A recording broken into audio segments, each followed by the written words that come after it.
Well, we are back. We are back indeed. Retro review crew time. That's right, we are back in session. Back to school. That's right, that time of year where everyone's getting back to school and we are getting back in the habit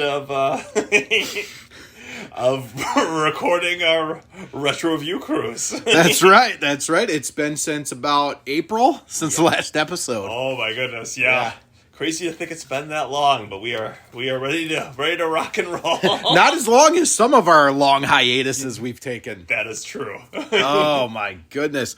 So if you haven't recognized that song that we were playing, yes, it was the intro to The Mansion of Hidden Souls. Yes, released for the Sega CD in, I believe it was 1994 in America. A game that I had not even heard of or known about. I didn't really have a lot of experience with Sega growing up. At least not personally. I had friends that had some of their systems, but I did not know about this game until running into a little thing called the Genesis Mini 2. That's right. Yes. Yeah. I'm assuming that's where you first found out about this game as well. Yes. Yeah. No background, no history with this game. Had no idea it even existed. Yeah. It was me and you were just kind of looking through all the different games that we came across on the Sega Genesis Mini 2, and this one looked kind of interesting. Yeah. So saw it, and we clicked on it just to kind of see what it was all about. Not knowing at all what kind of a game it was. We've always liked games that have that kind of survival horror feel to it. Yes. Some of that kind of spooky exploring kind of idea. Yes. So it sounded interesting.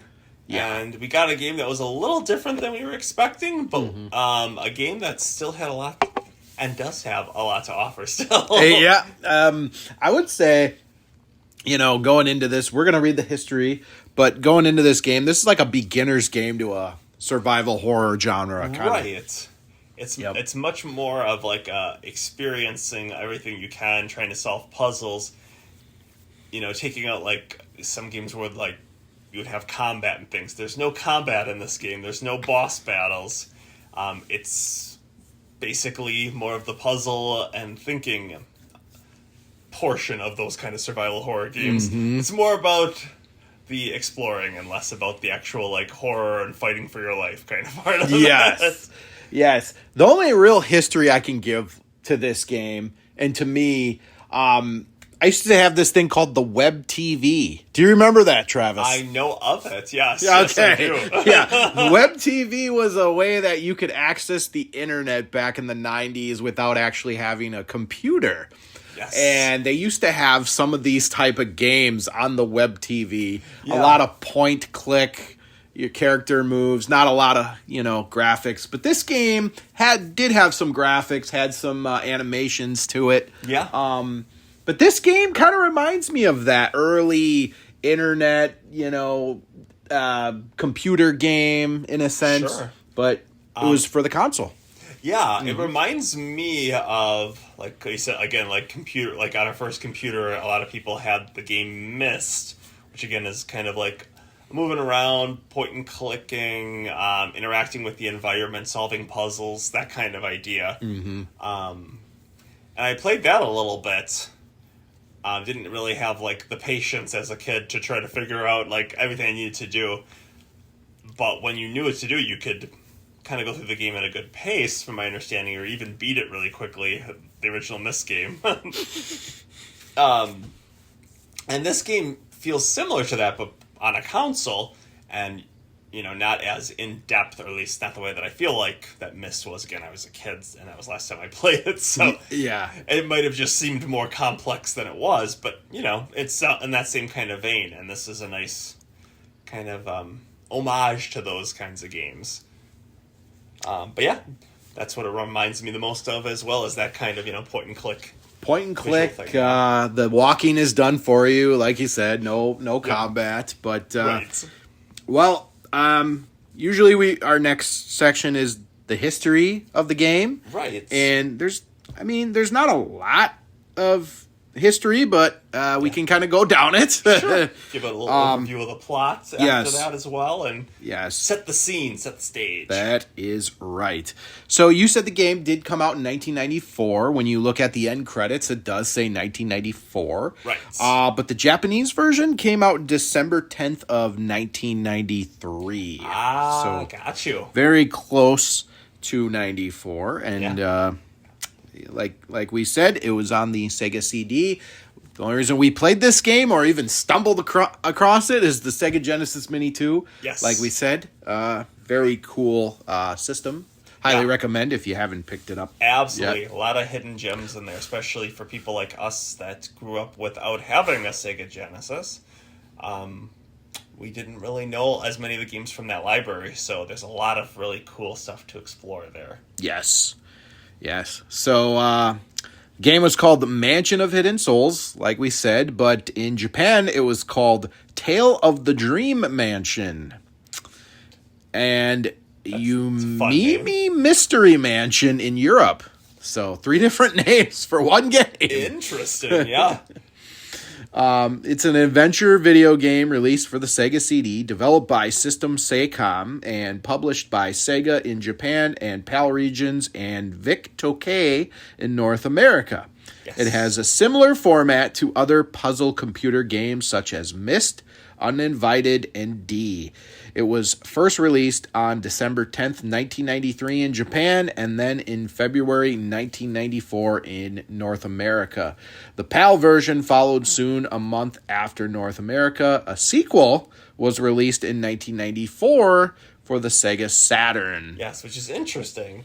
Yes. And apparently, it got pretty decent reviews, which was a little surprising to me. I mean, I liked it a lot, but I was surprised. I feel like it would be the kind of game that people would have kind of panned just because it doesn't have the heavy action, all this kind of stuff that nowadays especially is more of what you kind of expect. But it was cool, and it's cool that they made a sequel for it too for the Sega Saturn. I have not played that one. Yes, but I would certainly, if I had it readily available, I would totally play it. Absolutely. After going through this, I'm I'm kind of intrigued on, where the story goes from here, but unfortunately they only made 2 of the games for this series, so yes. So I guess let's get into the plot, I guess, Absolutely. And then we can kind of go and talk about our experience playing this. Sounds good. So, let's set the stage. Yes. One night, siblings Jonathan and Samantha come across a butterfly while exploring a grassy field. Enchanted by the butterfly's haunting beauty, Samantha chases after it. Jonathan follows reluctantly, repeating their grandmother's warnings about ghosts who roam the area and turn people into butterflies. The butterfly leads Samantha into a mansion where she becomes trapped. As Jonathan, the player must explore the mansion, overcome several puzzles, and escape with his sister before the pair of them become permanent residents. Yes. While exploring the mansion, the player encounters several ghosts who appear in the form of butterflies. Mm-hmm. A pampered young girl. She seems friendly at first, but is actually a conniving brat. An Australian butterfly collector. He seems anxious for the boy to become a butterfly and join the collection. I always felt like he was Cockney, but apparently they say he's Australian. So it's good to know. Interesting. Yeah. A painter who is a perpetually dreamy, absent-minded state. He was a nice guy. He was. He was a good guy. An Eastern European tavern wench. She cackles menacingly and seems amused by the children's predicament. She did seem like a real piece of work. She did. Not the most friendliest. No. And then a piano-playing Southern belle who longs to touch the keys again. She was nice. She was. I enjoyed her. She was a good lady. She was that Southern hospitality. Absolutely. So, so once you get into this game, It doesn't take very long to beat. You can beat it in one night, actually. Yeah, if you know what you're doing. If you know what you're doing. You can beat it, within probably an hour and a half or an hour, if you know what you're doing. For us, it took longer because this is our first time playing. Yes, we didn't necessarily try to look at the cheats either. No. And you really don't have to until the end, I think. Maybe. Yeah, I mean, it was some trial and error. I mean, you can figure things out. But also, if you even... I was going to say, you don't fight. There's not like a lot of ways to die in this game, but you can actually... You can die and become, be defeated and turn into a butterfly at the end a couple ways. But, for the most part, it's just a matter of keeping at it and just trying to solve puzzles.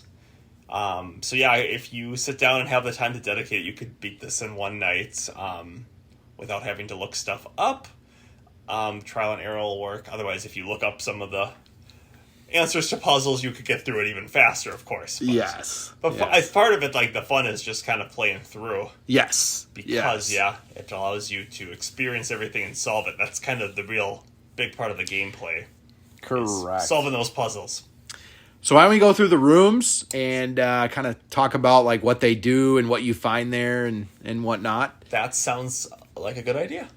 Let's start with the wench room, the billiards room. Yes, the Eastern European wench. Yes. So she greets you and is quickly not very nice. She seems to find a lot of joy in the fact that the main character's sister, Samantha, is going to be turned to a butterfly, and there's nothing we can do about it. Your pain is her pleasure. Exactly. She's big on the Schadenfreude, or I can never say it. But she likes, exactly. She likes that you are in a bad predicament, and that she doesn't think we'll be able to get out of it, and likes to rub it in our faces pretty constantly. Mm-hmm. In the billiards room, it's a room you come back to a couple times. Yes. But there's a whole bunch of stuff in there. Obviously, a billiards table. There's cards being laid out on the table, so people have been playing poker or something. Yeah. There's a dartboard in the corner. There's like a screen off to the right that when you look into, you can actually see hints of where things you might need to interact with next to advance and to get further in the game. Because especially when you're first playing, it is easy to get stuck at first and not know where to go or what to do. So that's really helpful. You actually find some items one important item that you find in there too helps you solve a puzzle later. You get a pair of matches, and that helps you in a room with a bunch of candles that we will let you know about in a minute as well. Yes. What were your thoughts on the billiards room and our first butterfly friend? Yeah, I didn't think the game was as simple as it was at first, so I thought there was going to be more in the billiards room, because you could check the pool table. Yep. You could check the cards. You could check like the part by the doorway, or the door, I should say. Then we found out pretty quickly with the mirror. And the mirror was obviously very helpful because it would tell you where you need to look next. Yeah. So, pretty easy. They made the game pretty easy because you could look in the mirror. Right. If you're playing this game, you don't want that easiness. Yeah. Don't look in the mirror. Yeah, if you get stuck, the mirror is definitely a helpful thing to look in. That black screen you look in and it'll give you a hint of what you need to interact with next. A lot of times those are in different rooms. One time it's literally the dartboard in that room. Yes. Which is like a foot away from where you are when you look into the mirror. But it's helpful still. It is. Yeah. So, I mean, I like the billiards room. It had... Each room has its own, like, theme song to it. Yeah. So... Its own little feel and vibe to it. Yeah. I'm not really sure if the songs have anything, like, in common with the personality in the room itself. Yeah. Or, that type of butterfly, but it'd be something interesting to I guess, analyze. Further rabbit hole. Sure, absolutely. Yep. So, and then once we get out of the tavern wench room, the billiards room, a big room after that is checking down by the fireplace. Yes, the fireplace den type room. Yeah, so that's a lot of times the first area that a lot of people go to, just because that's where you can pick up the diary, which allows you to save the game. Yes. In case you don't want to beat it all in one night. Or right. You just, because you can die in this game, so it's... Yes. Again, it's not super easy to die, but it's definitely Correct. possible. Yes. So it can happen. Yes. It happened to me at one point. Actually, a couple points when I was just... kind of dinking around a little bit, so it was good to have it saved and not have to worry about starting from the beginning. But yeah, you can pick that up there. There's a fireplace, and there's also like a cabinet and some pictures you can look at. You can't really do much to interact with it just at this point yet, but later on you'll be able to actually go through the fireplace to get you close to the end of the game. Yes. So, yeah, and there is no butterfly in this room. it is not. So... it's almost like, I don't know, a safe haven from the butterflies Right. for a while. It's almost creepier in its own way. Yes. Especially because you're like, where do I go? What's going on in this room? What's actually important in this room? Yes. And why is there no butterfly in this room? Right. That's what makes it interesting. Plus, I mean, you get your diary, so you should probably go here first. Yeah. You can look into the fireplace, but you can't go in it at this point. Right. But you could just tell, like, sounds very menacing, evil, Yes. But you can't go in, so you're kind of, while you're playing it, you're thinking, is there going to be something like a boss battle or potentially right. or Is something something? going to come out at me? Am I going to have to, So right. you don't really know exactly what's going to happen, but you're like, at some point I'm going to interact with this again. Correct. So, yeah. So when you're done and picked up the diary, you can go to another room, which this one is on the second floor, like the first room. This one actually is an interesting one because it's almost kind of like a girly girl room. It has like a table that has like cake on it and tea and a crystal off to the corner. Yes. And the butterfly in this room comes off like seemingly nice at first, but the more you talk to her, interact with her, you see that she's kind of like a spoiled brat, and again, like the tavern wench seems more interested in blocking your progress than helping you. Yes. Find your sister and escape from the manor. So, what are your thoughts on that particular room? This room has interesting, like, it's very bright. It's very pink. Yes, very pink. A lot of, I guess, like, what would you call them? Wardrobes, closets, or, cabinets. Yeah, I don't know. A lot of, absolutely. Yeah. It definitely has the feel like, again, of a very kind of like, quote unquote, girly girl. Girly room. girl, yeah. And the music's very interesting. It's creepy and unsettling in its own right. Right. It has the harp. Very strong harp sound to it. Yes. You'll have a few interactions in here with the brat. Yeah. So, if you want the whole storyline, obviously try to check around the room and you'll get more, I guess, audio cut scenes kind of. Yeah. The more things you check with and interact with all the butterflies, really, the more you might hear them say little things and get more of their personalities. Yes. Sometimes it's just like looking at a picture. Sometimes it's like just looking at something in the room. Like in this case, there's 2 cups of tea on the table. And if you look at one of them, she'll be like, "Oh, your tea's already getting cold." Like why? Like what do you still want here, kind of thing. So she'll say that, and you get a little bit of her like impatient, kind of bratty attitude. Yes. And it just gives you a little more pieces of the puzzle that way. Correct. Yep. So when you leave in this room, eventually you'll find a key in there that's helpful for opening up another room. You'll find in this game that there's a lot of little items to pick. That's a big part of the exploration, is moving around, finding items, picking them up, and figuring out where they go. There's like 4 or 5 keys that you have to find out throughout the game. Mm-hmm. A lot of them lead to other rooms. One or two can add to like a cabinet to get you to another item. So it's a lot of finding those items. Yeah, a lot of keys. You're going to find a lot of keys. Yes. When you get done with the girly girl room, you're going to eventually be able to go to the painting room, which has the painter in it, who's a nice young sounding guy, very nice. Is actually helpful. He's very helpful. Yeah. Yep. is one of the one or two that doesn't seem like they're trying to, get in your way. Right. It actually seems to want to help. Yes. This room has a lot of different paintings that you can interact with. It has another key that you can find, and it has a very freaky painting that you can interact with once you get everything you need that actually makes a kind of crazy sound and drops you down into a different room, which almost looks like kind of like a dungeon setting. Yes. You go in there and there's this big picture of a kind of like a moon, but like a face. So like a half moon, but with a face. Yeah. Kind of like in a profile. And then there's candles all set like around the room. Some of them are lit and some of them aren't.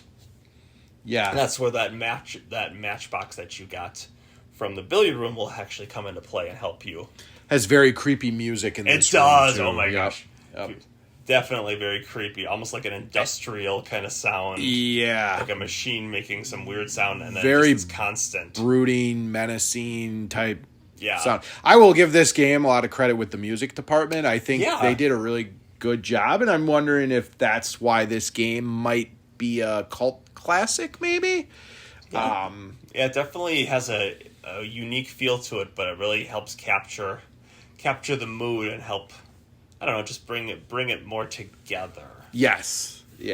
Each room like has its own personality. That's what I really like about this game. But this room in particular is pretty freaky. Yes. You kind of just want to get out of there. Yep.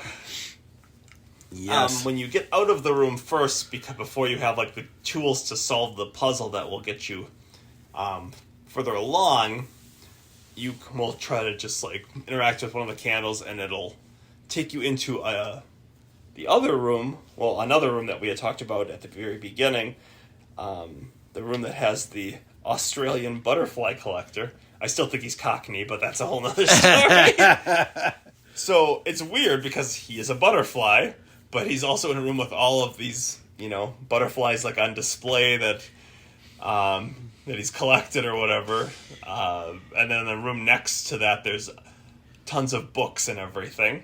He interacts a lot with you. He has a lot of little comments to make. Yes. He's excited at the prospect of you and your sister becoming butterflies because, again, he's a butterfly collector. Right. Again, despite being a butterfly. So, and that brings up the question, like, they want you to turn into a butterfly so you can be a butterfly, but then do they, like, turn on you and just kill you? Right? What is with all these other butterflies? Yeah. I'm confused by some of those pieces of the puzzle that I guess... I want to know the backstory, dang it. I know, right?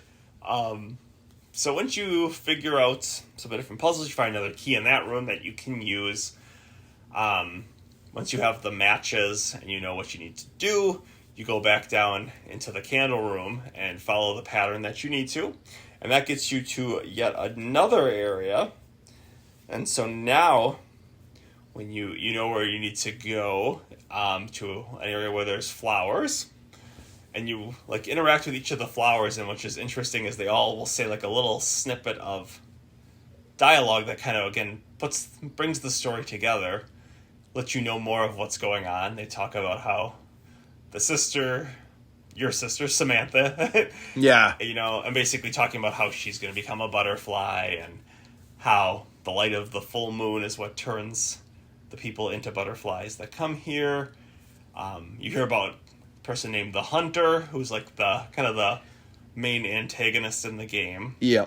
Who basically runs the mansion. The whole show, yeah. Runs the whole thing and basically catches people and keeps them there and turns them into butterflies and fills up his mansion. And throughout when you're going in these rooms, you can hear your sister kind of like do an audio cutscene of saying, Jonathan, it's so nice in here. But then she's like, when they're about to turn her into a butterfly, she doesn't want to be it anymore. Yeah, and then she's calling out for help from our character, Jonathan. And I believe the Eastern wench, the Eastern European wench, she did make note of the Hunter, I believe, in one of her cutscenes. I believe, mentions I also believe that it's possible that the Southern Belle mentions her or mentions him as well. Mm-hmm. So there's a bunch of different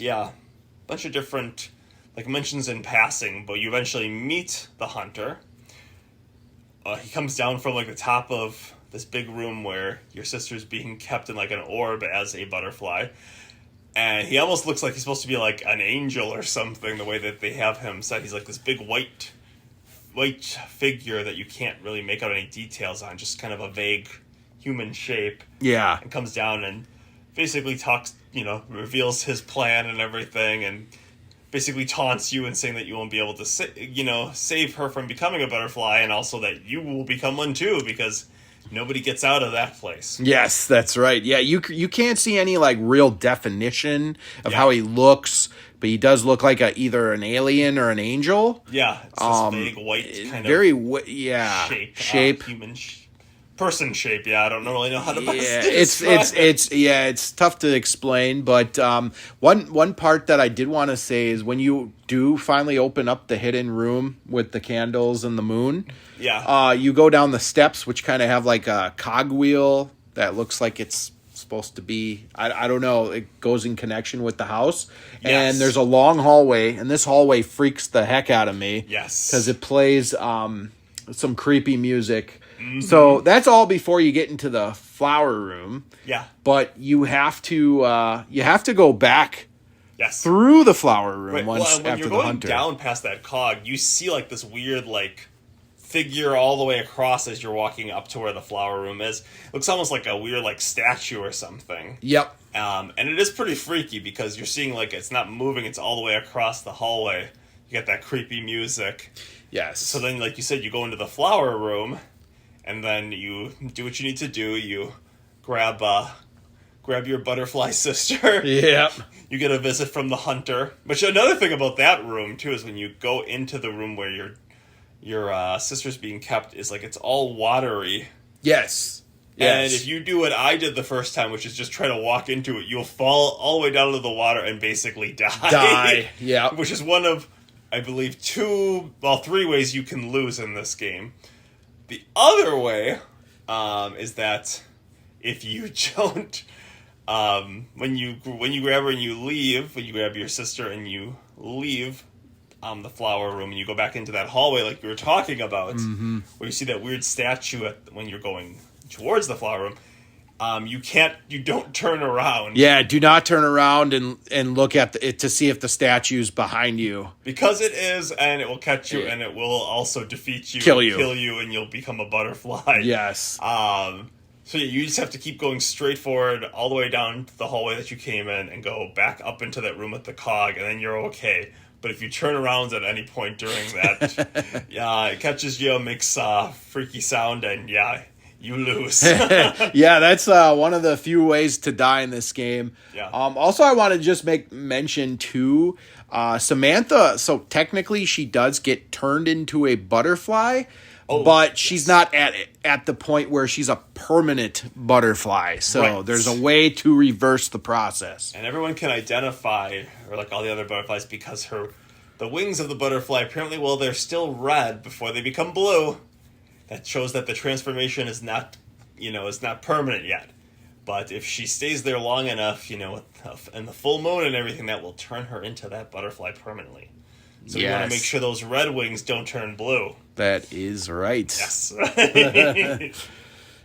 So basically, once you've got your sister in her butterfly form, you're going around some of the different rooms and interacting with more of the different butterfly characters, and they all make note of, again, that her wings are still red. Mm-hmm. So the ones who are bratty and mean, and not helpful, they're basically saying, that just to stay here, give up, you can't get out of here, kind of thing.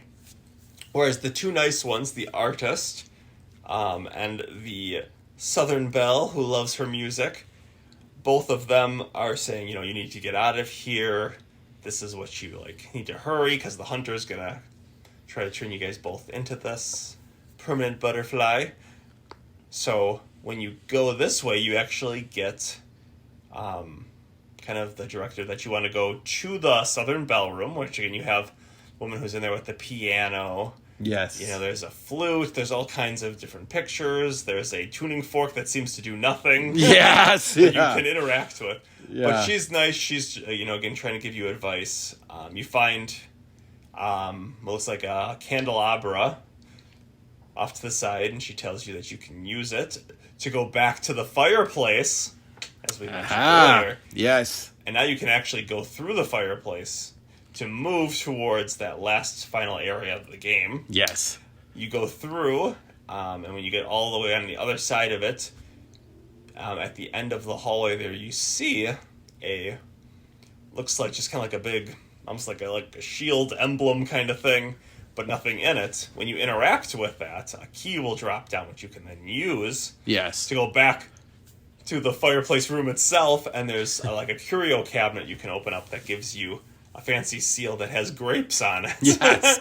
I do want to make one note in the painting room. Yes. You can get your watch. And at this point in the game, Oh, yes, good point. it goes on like a timer. So you kind of want to do things a little quicker. Right. So the time doesn't run out and your sister doesn't turn into a permanent butterfly. Right, which is the third way you can lose is once that timer starts, if you don't do it in time. Correct.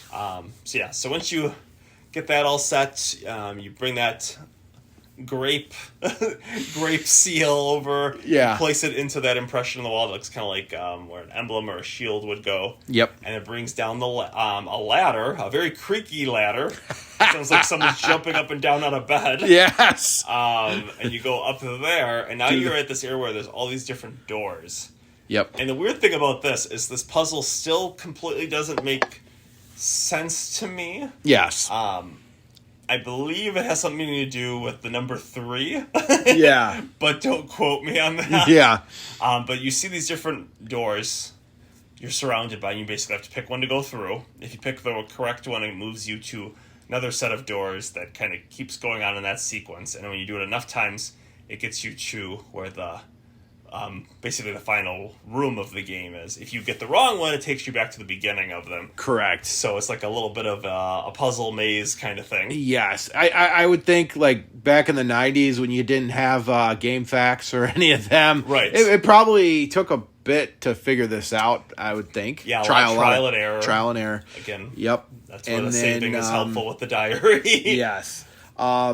So what else do we need? What other item do we need to beat this? We have to go back Yes. to a room we visited quite earlier on. We have to go visit the bratty little girl in the girly girl room. Yeah, yeah. The one of all pink, because on that table where our tea is that has gone cold and there's a cake, there's also a crystal there that we have to pick up.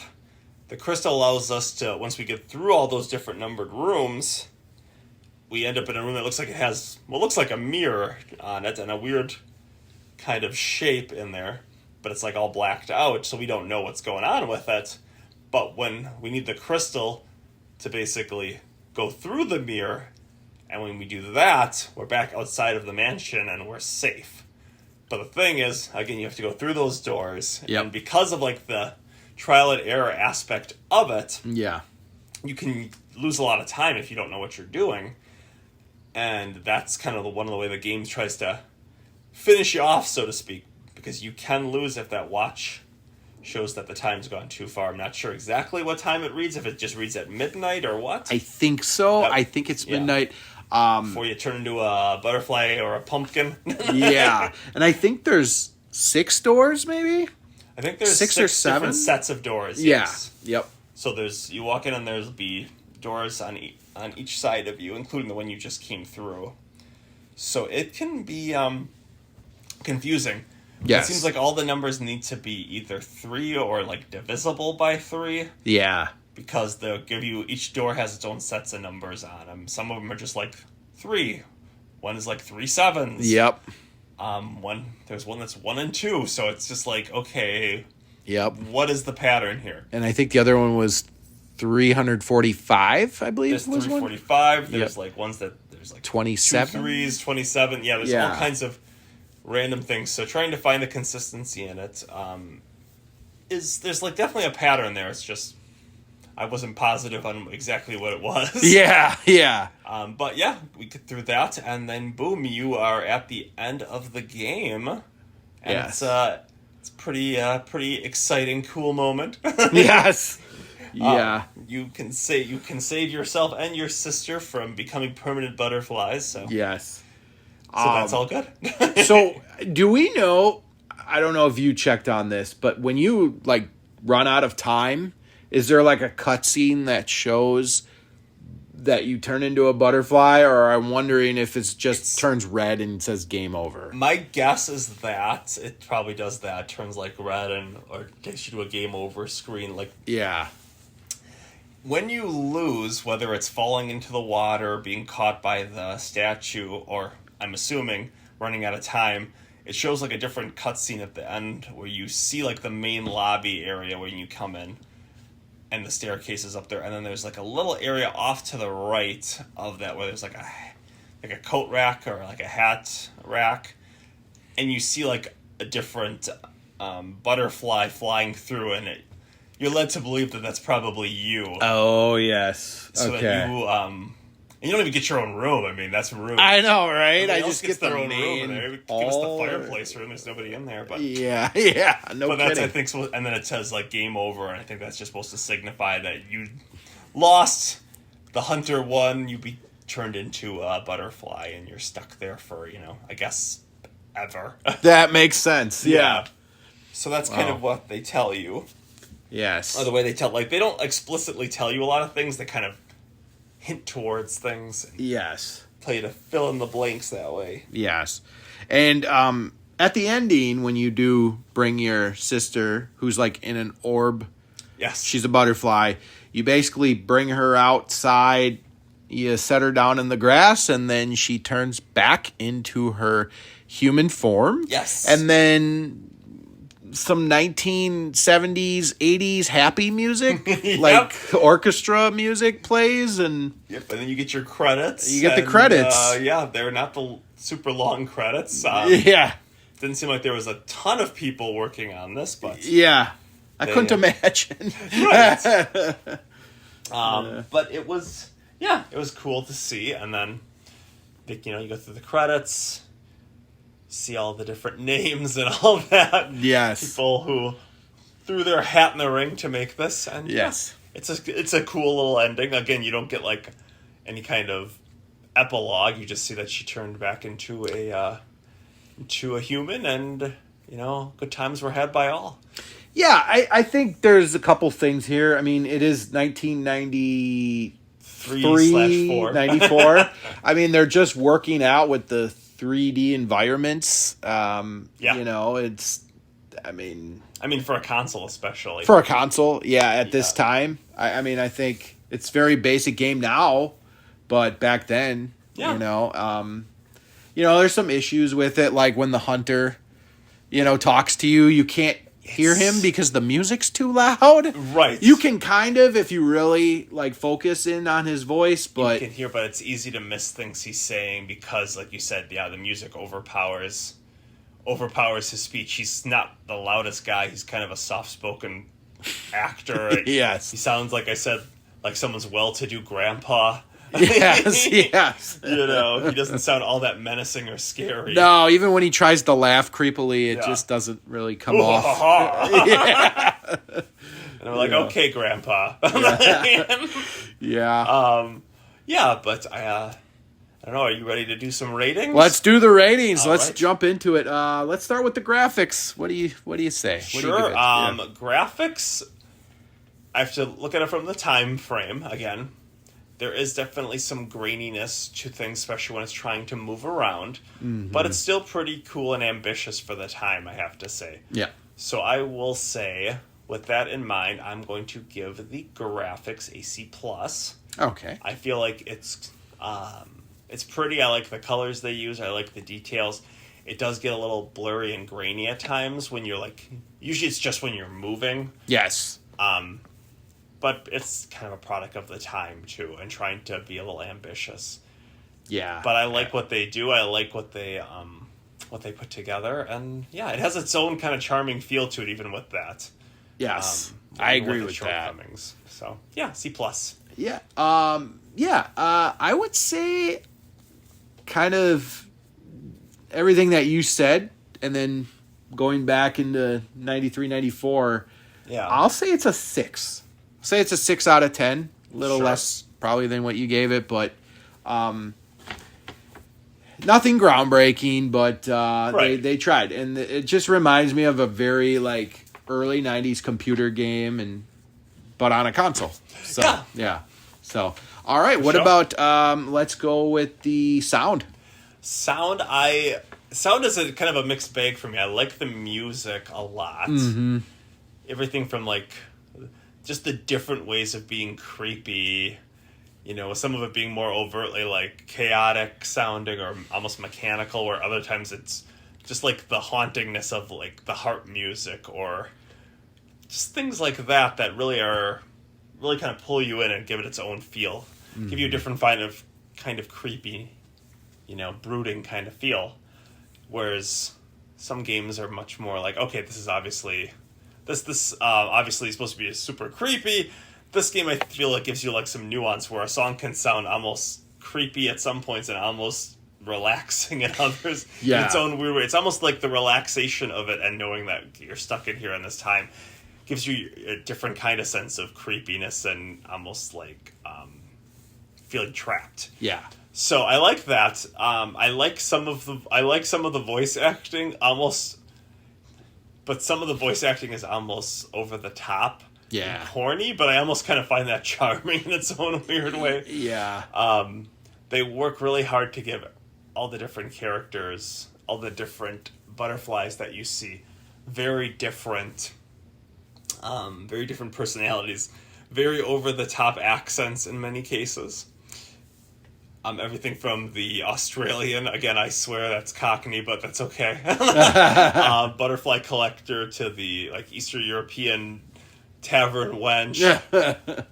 They all just have to the Southern Belle, who is very, very big on the Southern hospitality sounds. Like they're all very, very strong, over the top, like but well done enough that it's still enjoyable. And I liked just listening to all the characters and interacting with everything in the rooms just so I could hear all their different comments and pick up on all those little things. So that does help a lot. The sound is really cool that way. Unfortunately, sometimes the music overpowers the sound itself. Mm-hmm. Again, in that case with the hunter, when he's trying to go over his whole master plan and everything, it's really hard to hear everything that he says to make everything out. I mean, you get the gist of it, yeah, what he's doing, that he's, being a jerk about it. And then he does, like you said, his attempts at being menacing with his laugh and everything, and it's funny, but for the wrong reasons, probably. Yeah.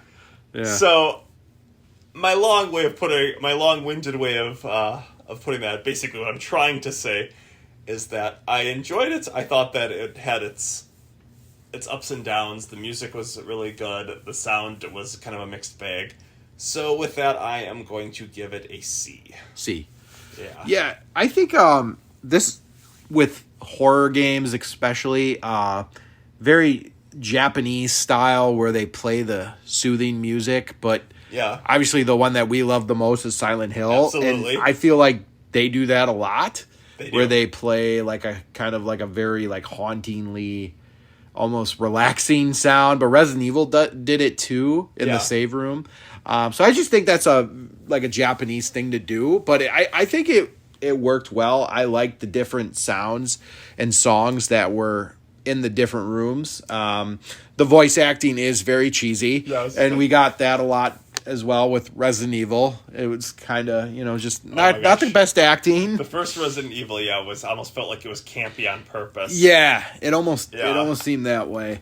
So, I actually liked the sound of this game. There was some issues, especially with when the hunter appears. You can't hear what he says all the time. Sometimes it's hard to make out when there actually is an audio cutscene with Samantha. But other than that, I thought it was pretty good. I'll give it a 8 out of 10. I actually kind of liked it. Nice. Nothing groundbreaking, but also this is 1993, 94. So That's true. I'll give it its props here for that. Sure. Yeah, especially to get like speech in games and things like that. I mean, I'm thinking again 93 when I'm playing most of my Super Nintendo games back then were just didn't have a lot of audio in them unless you're talking like a fighting game. Yes, exactly. I shouldn't say audio, a lot of speech. Yeah. A lot of it, like I play a lot of RPGs, and that was all pretty much just text based. Right. When it came to like any actual dialogue, so I have to say, yeah, that they were ambitious with it, and yeah, the CD need to just turn allowed. the volume up a little bit on some of that speech, but other than that, right. Yeah, the CD allowed so much more capabilities with graphics and sound in that way. So let's go with replayability. I feel like the replayability is kind of low. Yeah. Only because it's not like there's extra stuff to get. Mm-hmm. Extra different paths to get different endings. Yep. The only endings is that you either beat the game or you don't. Die, and then you turn into a butterfly and see that different little ending. Yes. But, yeah. So unless you're going through and trying to see if there's any things, like any different things you could have interacted with, I don't feel like there's a huge amount of replay. Now, that being said, I think it's something that you could play and then come back, 5 years down the line and play again and still enjoy it because you wouldn't remember a lot of it. Yes. But once you know how to do it, you can go through it pretty quick. Again, like I was talking about at the beginning when I mentioned like Myst, that game, you could play it and it probably would have decent replayability going through everything. But once you know how to beat it, you can beat it like within just a couple minutes because you know like exactly what you need to do, what you need to interact with, and how to do it. Right. Right. So yeah, I feel like any replayability is looking more to see if there's any things you didn't interact with that don't actually really add any challenge or power-ups or anything. It's just seeing that. So I'm going to have to give it pretty low replayability itself. I'm going to say I'll probably say a C-. Okay. Yeah. Okay. Like close to average, maybe slightly below average in that category. Yeah. I think it's a very linear path. That's like you're just going here, and there's not.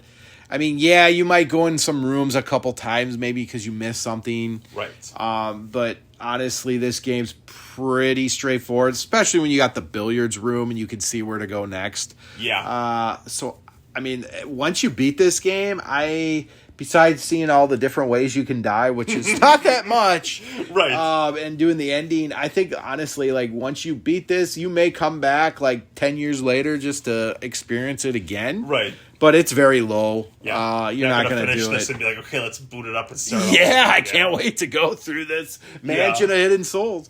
I'm going to say it's a 4 out of 10. Unfortunately, it's just not something I'm going to pop in and. If I'm showing someone like here's a starter kit to survival horror at the most basic level. Here's Mansion of Hidden Souls. I gotcha. Yep. So that's what I got to go with it there. Fair enough. Let's go with difficulty. Difficulty is an interesting one too because so much of it is based on puzzle solving, picking up on hints and knowing where to look for hints. That it's not a game where you have to worry about like having fast reflexes or being able to be super accurate or anything like that. So there is difficulty, but that difficulty is again based on problem solving. In the same way that someone gives you a riddle to solve is difficult at first, and then once you figure out obviously what the answer is, the difficulty is gone. It's not there. It's not coming back. Yeah. Once it's not like a game where I can come back to it and it can be difficult in the future as well as the past because it's about my reflexes and knowing what I need to do and how to hit and timing things properly. In this case, it's just that initial solving of the problem. So I will say because of that, there is enough difficulty that can keep you guessing. But again, once you've solved it, it's not really difficult anymore.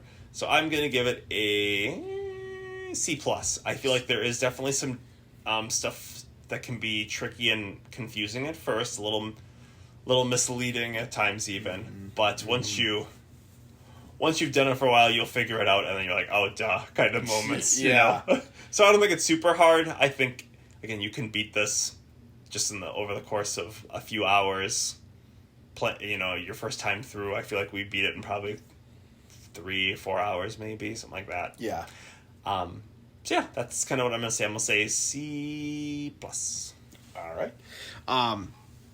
Yeah, when I went back after we beat it together, or I watched you beat it, basically, and then I played through it myself. Like, obviously, I knew what not to do, obviously, right. So that made it don't jump in really the water. easy. Yeah, there's only don't have a staring contest with the the statue. Yeah, the one really creepy part in the game, I may add. That does give you a good surprise attack. Oh yeah, but that was definitely a surprise. It was. But no, this game's pretty simple, especially for, I guess you could say, a survival horror point and click style. But I'm gonna say the difficulty's like if you're not looking at the guide and you're trying to do it by yourself, I'll say a 5 out of 10, only because the ending can be a little tough going through all those doors, plus with the timer going. So that could make it a little tough, but I think it's going to be fairly easy. Yeah. So. Agreed. So that brings us to the overall. The overall. Yes. It's a game that I enjoyed. It's not a game that I see myself running back to or anything like that. It's a game that is a sign of trying to kind of push into the world of more 3D kind of things. It's pushing to what would be coming in the future. Yes. So I see it's a little ambitious in some things and unable to do everything great.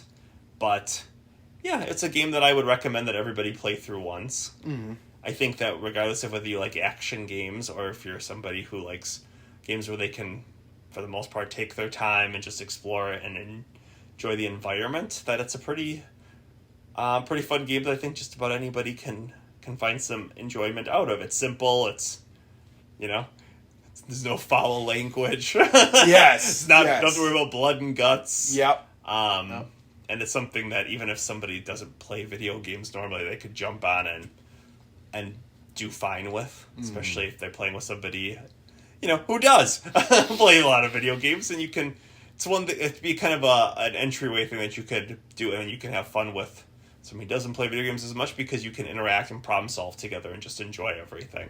So, again, because of that, it's basic in that regard, and I'm just going to give it a straight up a C. I think it's a fun game. Yeah. A one-time play, I think, is enough, but I think that everybody can find something in it that they can enjoy. Yeah. Yeah, I was actually just thinking about three of the points you made up that I was going to say. I mean, my overall experience is there's no foul language, like you said. Very, anyone can play it. No gore. Yeah. You still get a little bit of that creepiness, especially with the way the music is. Yeah. For the time, I think there was some innovative aspects, especially with the music, I believe, in each room. I really dug that. Yeah. It's a very linear game, so you can't really go off and, do all these collectibles. Yeah. But that wasn't always a huge thing in the 90s. I think that was kind of at the early stages. Sure. So this game, if you're like a beginner and you're kind of a scaredy cat, this is like maybe a horror game you could jump into and, start playing. And it's not that scary. So, yeah. But there's a lot of intrigue and mystery involved, which I like. Right. So, you got to solve a couple puzzles. Not a lot, but a couple. Yeah. And I don't know. There was it was cheesy, and the acting wasn't great, but I enjoyed it. It wasn't like I felt like I just wasted my time with it. Yeah. It was. I mean, it was a. I enjoyed it. Wouldn't play it again probably for at least a long time, but I would give it for what it was, 7 out of 10. Okay. Yeah, I think it's a 7 out of 10. I do. Sure. So. Yeah. Respect. Yes, that's right. That's Respect. right. I'm giving my props to Mansion of Hidden Souls. Hey, so. absolutely. So it's a game that I think everyone can get something out of and enjoy. Like yes. you said, I don't think, even with some of the shortcomings here and there and just the sign of the times, you still don't feel like you wasted your time with it. Right. You feel like you got something out of it. Right. I almost feel like it's could be like a Goosebumps book or something Sure. like that. Yeah. In that realm. But I'm glad we played it. I'm glad we picked it out, and it was definitely intriguing enough for us to go into it. So absolutely on the Sega Genesis Mini 2, which was an interesting selection for it, but I'm glad they put it on there. Yeah, I got some Sega CD games in there, which is really cool, including this game, and obviously the ever cult favorite Night Trap is on there as well. Yes, Still didn't play that one, but yes, that will happen. It's going to happen at some point. It's got to. It just has to. But so highly recommend the Sega Mini. For anybody out there, Sega Mini Genesis 2. Yes, Genesis 2. I mean, look into it. Good stuff. It's good stuff. It's good stuff. Yep, absolutely. So, that was our review for Mansion of Hidden Souls. Yes. We hope you liked it. But before we go, we do have some... right now we're playing Earthbound Beginnings. Mm-hmm. We're trying to get there. I'm hoping to play some more. Absolutely. It's a lot of grinding that goes in that game. So, yep, especially but it's early on. Yes, but it's an a lot of old fun. RPG. I like it. Yeah. Yeah, very fun. It has a lot of humor, a lot of character to it. Yes. If you've ever played Earthbound, it really, truly sets the stage for that, and it has a lot of the similar feeling to it.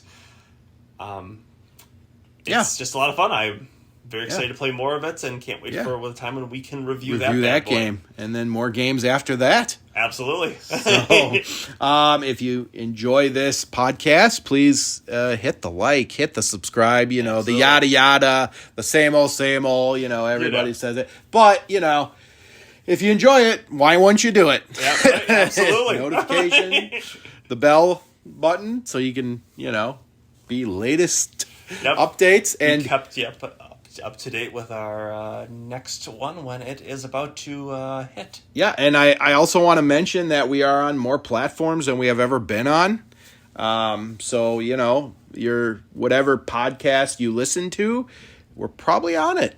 So we've gotten around. Yes, write a review. Subscribe on those channels too. Subscribe everywhere. Yep, just keep getting those subscriptions going. We would we wouldn't have a problem with that. I want Retro Review Crew all day, everywhere. That's right. So, thanks for joining this episode of Mansion of Hidden Souls, and we will be back. Next game will be Earthbound Beginnings. Yep. Who knows? We think maybe we'll fit something. A quicker play. That we can do together between that too, but that's the big one. Is Earthbound Beginnings, and we'll see what might happen. Otherwise, Earthbound Beginnings. Earthbound Beginnings. All right, we'll see you next time. Thanks for joining us. Yes. Bye bye. Bye bye.